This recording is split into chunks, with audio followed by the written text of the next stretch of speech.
ఈరోజు మనం చాయ్ ఎలా చేయాలో నేర్చుకుందాం. ఎస్, చాలా చాలామంది అనుకుంటారు చాయ్ చేయడం చాలా ఈజీ అని అనుకుంటారు కదా. But no, over the period మనము చాలా యూట్యూబ్లు చూసేసి, చాలా వీడియోలు చూసేసి, చాలా చాలా అంటే చాలా వంటకాలు కరప్ట్ అయిపోయేమో అని నా ఫీలింగ్ అనమాట. సో అందుకని even though it sounds like a basics, but still మన ఓన్ మనం చేసుకోవడంలో ఒకసారి గుర్తు చేసుకోవడంలో తప్పలేదు అన్న ఉద్దేశము. సో ఎప్పుడన్నా ఫస్ట్ చాయ్ పెట్టుకునేటప్పుడు పాలు బాగా మరిగిపించుకోవాలి. పాలు ఎట్లా అంటే ఇట్లా ఇట్లా తొరుక్కుంటూ పాలు మరగాలి. ఇట్లా మరిగిన తర్వాత అప్పుడే ఈ పాలు ready to use it in చాయ్ అనమాట. ఇప్పుడు మనము ఈ ఫ్రిడ్జ్లు ఈ మెకానికల్ లైఫ్లోకి వచ్చేసిన తర్వాత పాలు మరిగించడం అనే కాన్సెప్ట్నే మర్చిపోతున్నాం. సో దీనివల్ల ఏమవుతుందంటే మీ చాయ్లో వేసుకున్నప్పుడు పాలు వాసన వస్తుంది అనమాట చాయ్ ఎప్పుడు. సో ఫస్ట్ బాగా చాయ్ పాలు ఎంత బాగా మరిగితే అంత మంచిది. At the same time decoction మరగకూడదు. డికాషన్ జస్ట్ దిగే వరకే. డికాషన్ మంచిగా గంటలు తరబడి డికాషన్ మరగబెట్టుకో. డికాషన్ మరిగితే ఏమవుతుందంటే చేదు వచ్చేస్తుంది అనమాట. సో ఎంతసేపు మరిగించినా పాలు మరిగించాలి. ఆ పాలు మరిగిన తర్వాత ఆ పాలు ఇంకా అయిపోయితే ఇంకా 2 నిమిషాల్లో రెడీ అయిపోతుంది అన్నప్పుడు అప్పుడు డికాషన్ని మనము పెట్టుకోవాలన్నమాట.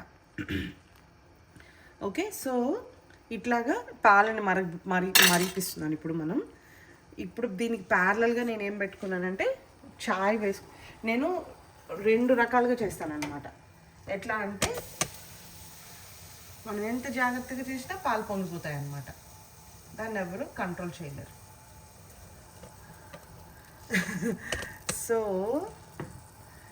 నేను ఇప్పుడు చెప్పాలనుకుంది ఏంటంటే మార్నింగ్ చాయ్ చేసేటప్పుడు ఈయనకి నేను దాంట్లో అల్లం వేస్తా. అల్లం మార్నింగ్ చాయ్లో కంపల్సరీ. ఈవినింగ్ చాయ్ చేసేటప్పుడు ఇలాచీ వేస్తా అన్నమాట. ఎందుకంటే అంటే మార్నింగ్ డైజెషన్ అన్నీ ఉంటాయి కదా, స్లీప్ దాంట్లోంచి బయటకు రావడానికి అన్నీ. ఈవినింగ్ ఈ వర్క్ ప్రెషర్ అదే ఒక రకమైన పీస్ఫుల్ దానికోసము. సో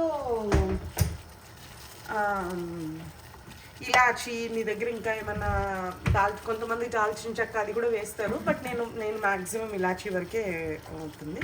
ఈ పాలు కొద్ది నీళ్ళు మరిగిపోయిన తర్వాత అప్పుడు ఈ మరుగు వస్తున్న నీళ్ళలో మనం డికాషన్ వేసుకోవాలన్నమాట.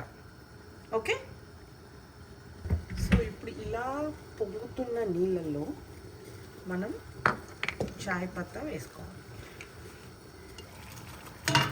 ఇక్కడ హోల్ మిల్క్ వాడటానికే ట్రై చేస్తాను. 2%, 3% అయితే మళ్ళీ దాంట్లోనే వేసేసుకోవాలి. హోల్ మిల్క్ వేసుకుంటే కొద్ది నీళ్ళు. సో అంత చాయ్ పత్తా వేసి దాన్ని కొద్ది బాగా మరిగించాలి. ఇది ఎక్కువ మరగక్కర్లేదు, బట్ పాలు మటుకు పాలు ఎంత మరిగితే అంత బాగుంటుంది. డికాషన్ దిగే వరకు మరగాలన్నమాట. ఇలా పొంగుతున్న చాయ్లో మనం ఇంకొద్ది నీళ్ళు కనబడుతున్నాయి నాకు ఎక్కడో. మరీ టూ మచ్ వాటర్ ఉంటే మన పాలు వాటర్ అయిపోతాయి అన్నమాట. అందుకోసమని కొద్దిగా